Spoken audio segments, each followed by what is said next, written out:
guys, it's Justine, and look what we have today. We have the brand new Mac Studio and the Studio Display. I also have my little shop back here, so I'm gonna go shopping. We're gonna have the new Magic Mouse, the new Magic Trackpad, and the new Magic Keyboard with Touch ID.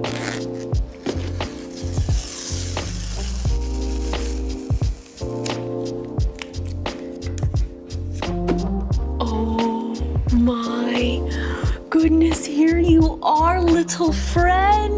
Such an interesting little unboxing experience. Check this out. Do you want to get a TikTok of that?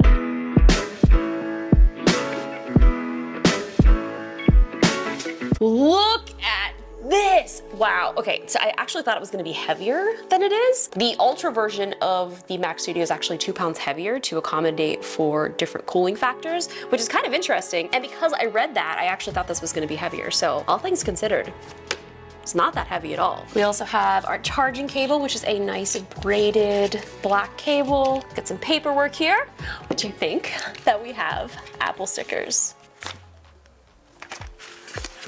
Oh, wow. Look at this beautiful device. Oh, I just need a minute. I just need a minute. Oh, it smells so good. This is great. Oh my God, I can't wait to plug it in. We need a display. Well, good thing that we have one, the new Studio Display. This is so exciting, and this is something I think that people have been waiting for, a less expensive version of the Pro Display XDR. Granted, I think this might be a little bit out of some people's price ranges just if they want a basic display. But when you're buying something, obviously from Apple, you're not buying basic. I know you guys watch my videos and you see my excitement, but I'm so excited, just in case I didn't tell you.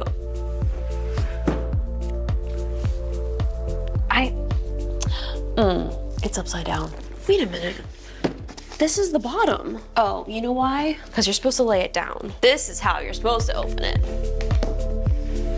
That makes so much more sense. Time to take you out of your box. This is very similar to the M1 iMac boxes that they have. Ow, look at you, look at you. It's crazy. This in comparison to the Pro Display XDRs, that thing is so thick, so heavy. Like, this is such a more manageable weight and size. Looks like we've also got some paperwork. Oh no, this is actually a Thunderbolt cable. This is a prized possession. And it's the braided cable. This is so nice. What a treat. Apple sticker, Apple sticker. 2 Apple stickers, oh my gosh. And a bonus polishing cloth. Do you know how hard these are to get? All right, let's check out this display now. So it looks like back here, we have a little surprise. It has like a little backpack. This is probably our power adapter, I would assume. Oh, look at that, nicely wrapped up. It looks so good. Oh my goodness. Oh, another one. Are you ready for this?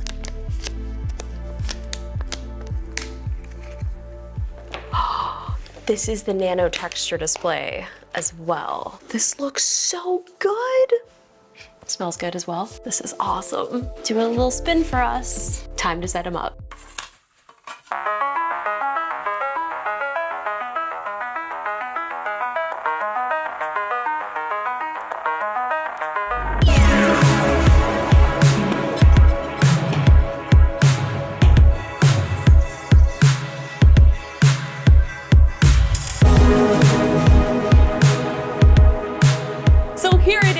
Brand new Mac Studio and the Studio Display. It's all set up and I've been using it for the past couple of days. Now the Mac Studio is such an interesting little computer and I don't want you guys to be fooled by just looking at this small little tiny box because what's inside of this thing is actually really impressive. It's so impressive that I'm speechless. And that's a lie because I actually have so much to say that I feel like I'm probably not gonna have enough room on the CF Express card to say it all, especially because we're shooting in 8K. Anyway, let's start out with what is M1 because I feel like a a lot of people who might be watching this maybe for the first time have just heard of the M1 processor and you might be a little bit confused. Up until a few years ago, Apple was using all Intel processors in all of their computers until they surprised us with the announcement of the M1 Apple Silicon chip. And this is something that they are now taking in-house, which is kind of incredible because this is allowing Apple to really take full ability of their software and hardware and making sure everything is working seamless. And why this is important is Apple now has the ability to tailor their hardware and software for the most compatibility. So if they're working on not only the processor that they're putting inside of the hardware, that also allows them to fine-tune the software to work with everything and just really keep this Apple ecosystem going. And so far, I have been more than impressed by the performance of the M1 chips in not only the 13-inch, but the MacBook Pro, to the M1 iMac, and even the M1 Mac Mini. But now that kind of brings us to where we are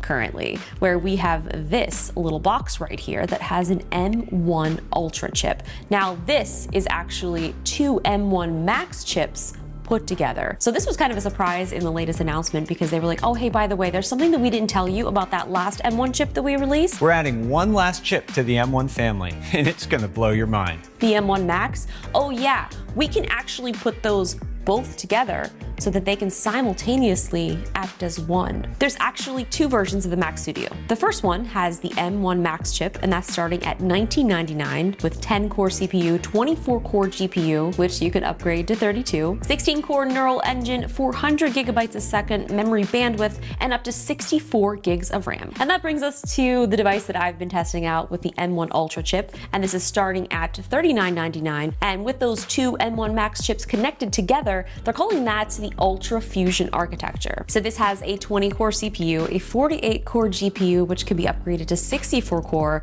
a 32-core neural engine, 800 gigabytes a second memory bandwidth, and up to 120 gigs of RAM, and a media engine that is double that of the M1 Max. You do have the ability to upgrade both versions to an 8 terabyte solid state drive, and if you happen to have 4 Pro Display XDRs laying around, you can connect them plus a 4K TV to your Mac Studio. The Pro Display XDR is such a beautiful display that if you do have the money to spend on it, definitely recommend it. But let's not forget, we now have a less expensive version with more features than the Pro Display XDR, which we'll get to that. Studio Display, don't worry, we're getting to your moment. One of the things that I've loved so much about the new M1 chip is the fact that this has allowed the cooling of all of these devices to run so much more efficiently that you really hardly ever hear fans at all. Not only does that improve the thermals, but that also assists with battery life. Like, I can go a whole day, maybe 2 days, of just doing everyday normal tasks, even editing full-on YouTube videos. I don't even have to think about the battery at all. So testing out this Mac Studio, I just want to tell you, I'm upset because in my mind, I thought that this wasn't something that I was gonna get. I didn't need this. I would get it purely for the sake of testing, and I would go back to using my M1 Max MacBook. And that's where I was completely wrong, because the amount of performance that this has while I've been editing all of this 8K footage, like now that I know how powerful this is, how this has given me the ability to really upgrade my footage to 8K seamlessly. Like, I'm editing 8K footage and it feels like it's 720p shot on a freaking potato. Like, it doesn't even make sense. I don't understand. Like, it is not computing in my mind how powerful this is. And before getting the M1 Max MacBook, I was using an entirely spec'd out Mac Pro with 1.5 terabytes of RAM. That is so unnecessary for what I'm doing on a day-to-day basis. I realize that, but just knowing that I have tested out the best of the best computers, and now this is sitting on my desk at a starting price of $39.99. Obviously, a Mac Studio does have drawbacks because you do need a monitor, you do need a keyboard. So this is definitely something that is predominantly a stay-at-home device, but I do travel a lot back and forth visiting my family, and you know what I can do? I can put that in my carry-on. I can take that home with me. If I have a display back at my parents' house, this is mobile. I mean, I might not be able to edit on the flight with this, but I can take this with me. This also has support for Wi-Fi 6 and Bluetooth 5. That was something that I was gonna mention earlier, but then I got onto a rant and forgot to say it, so we're just inserting it here. Now, the Mac Studio has a unique thermal architecture. It pulls air in through the airflow channels on the bottom using double-sided blowers and then pushes it back out through these holes in the back. Something that I read online that was actually kind of surprising is that the M1 Ultra version of the Mac Studio weighs 2 pounds more than the M1 Max because it uses a heavier copper cooling system, where the regular M1 Max version utilizes an aluminum heatsink. Now, that does kind of make sense since you are like legit doubling the power of this machine by upgrading to the Ultra, and this is probably why we won't see an M1 Ultra in a MacBook anytime soon, or will we? Hard to say. I think this might be where the new M2 chip will finally come into play. While we're here talking about airflow and ports, this has 4 Thunderbolt ports, 10 gigabit Ethernet, 2 USB-A, HDMI, a 3.5mm headphone jack that will also support high impedance headphones. Now, on the front, you have an SD card slot, and depending on which model you choose, the M1 Max will have 2 USB-C ports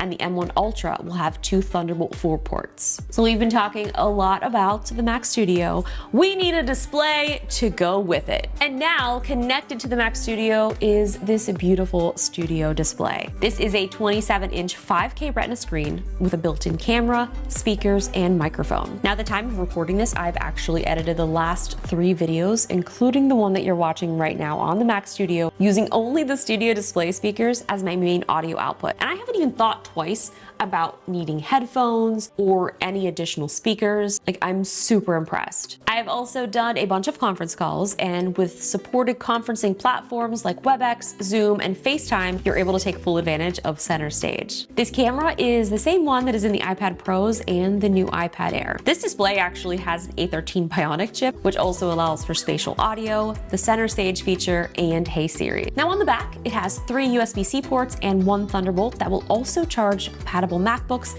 and it'll even fast charge a 14-inch MacBook. There's 3 stand configurations. The one that I have is tilt adjustable at $15.99. The other is tilt and height adjustable for $19.99. And then there's an option for a VESA mount adapter. You can also choose a nano texture for your display, which is an additional $300 to help reduce glare. And I cannot stress enough how much I love the nano texture display. It is so much easier on the eyes, and I've been using it on my Pro Display XDRs for the past couple of years, and it has improved my quality of work life significantly. Speaking of Pro Display XDR, comparing these 2 displays is actually really difficult because of the huge price difference. The Pro Display XDRs are obviously better since they are a 32-inch 6K display up to 1600 nits of brightness, whereas the Studio is 27-inch 6K 600 nits of brightness, but the highest end XDR is $7,000. I know. So when you can almost get 3 of these Studio displays for the price of 1 XDR.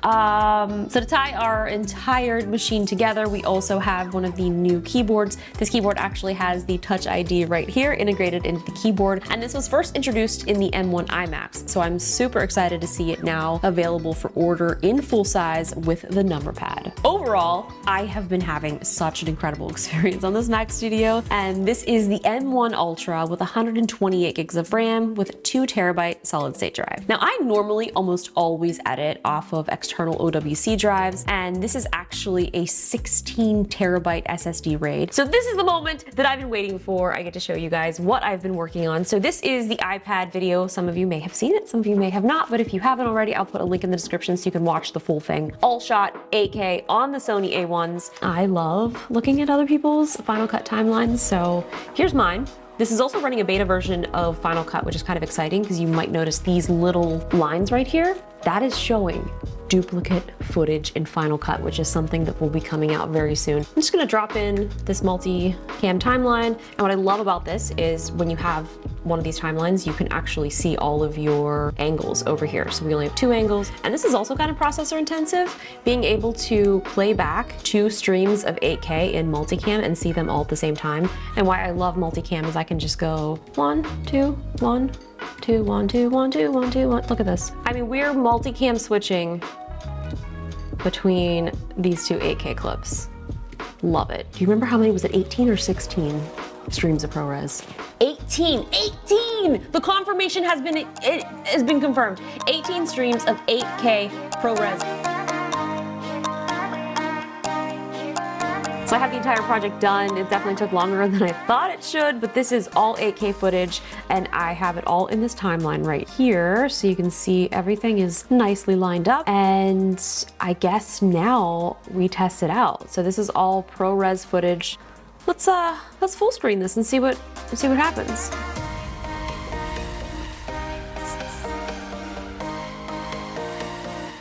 This is also running off of that external RAID drive as well, just for the record.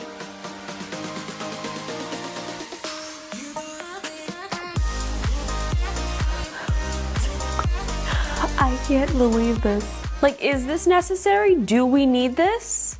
Maybe not me personally, but I do feel like if you are doing really high-end processor-intensive projects with video, with 3D, if you're working with 8K, if you're doing AR, VR, like this machine you're too good for me. And also like this display, the fact that I don't need any other speakers, I don't need to plug anything else into it, I have a built-in webcam. It's essentially everything that anyone would need to basically start an entire production. Like, this is it, right here.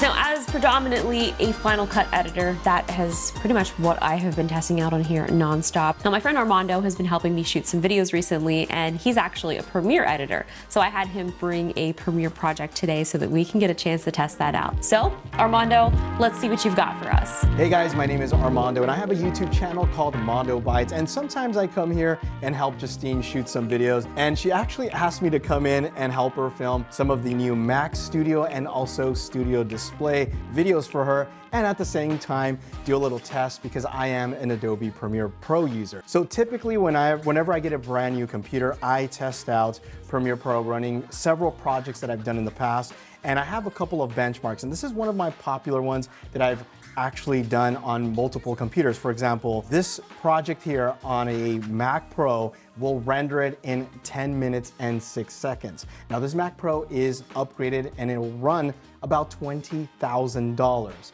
So what I want to do is compare this to the Mac Pro and also my current PC. I'm a PC user, and see how well it does. Now I know this project will run really well because I do have a MacBook Pro M1 Max. When I run it on my MacBook Pro M1 Max, it runs perfectly fine, and I probably would expect it to do the same here. Very smooth playback. Now this particular project here is running Sony a7S III, Canon R5, and Canon C500 Mark II XAVC. So these are very popular codecs amongst creators. And you know, everything playback, very smooth. We are using full playback, so none of this like, you know, half playback, quarter, everything full playback, very smooth, high quality.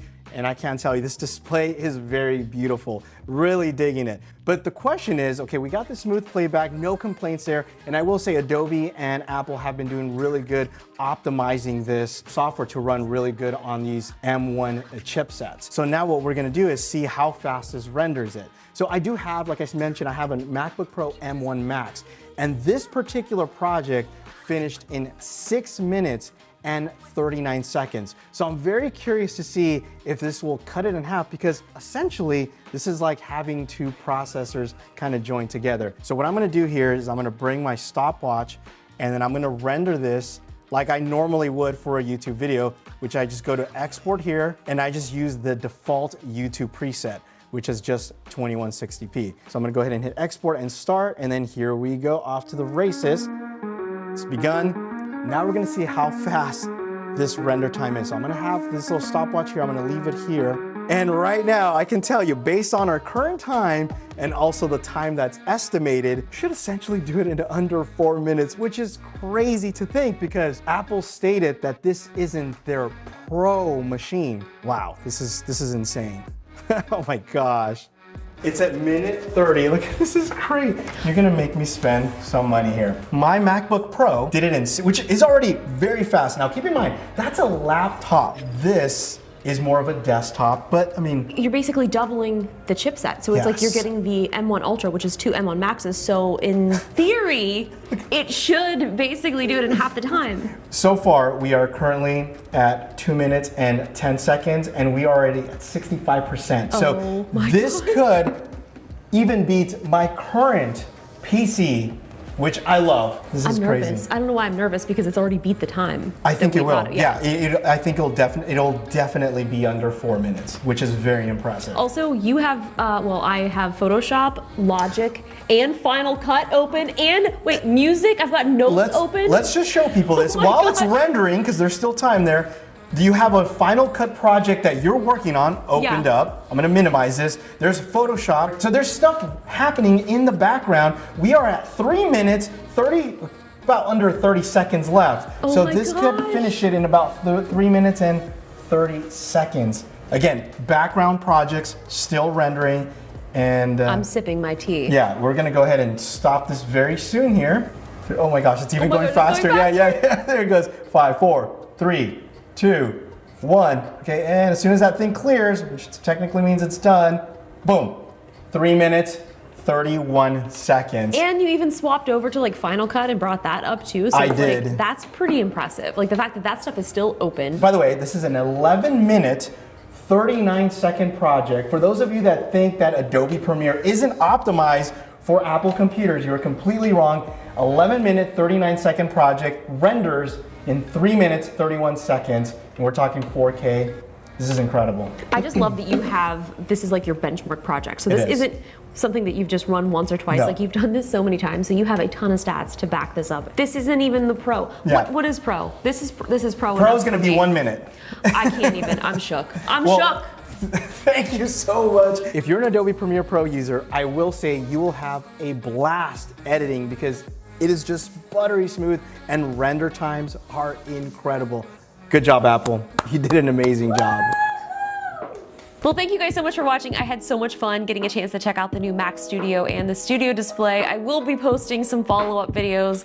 The one that I really want to do is making an ultimate desk setup, and as you can see, I've already started that process. So if you guys have anything else that you would like for me to test out, please leave it in the comments below. This Mac Studio so far has completely exceeded all of my expectations, and I cannot wait to get editing on this video. But you're already watching it, so I've already edited it, and it's done. So with that, I'll see you guys in the next video. Make sure you guys subscribe and be sure to hit the bell so you'll be alerted when I post new videos. And make sure you check out my TikTok, iJustine, Instagram, iJustine, Twitter, iJustine. Oh my goodness, that's a lot. I'll see you somewhere else. Bye. If you're watching this, don't forget the pigs. The pigs. That's true. They saw that yesterday.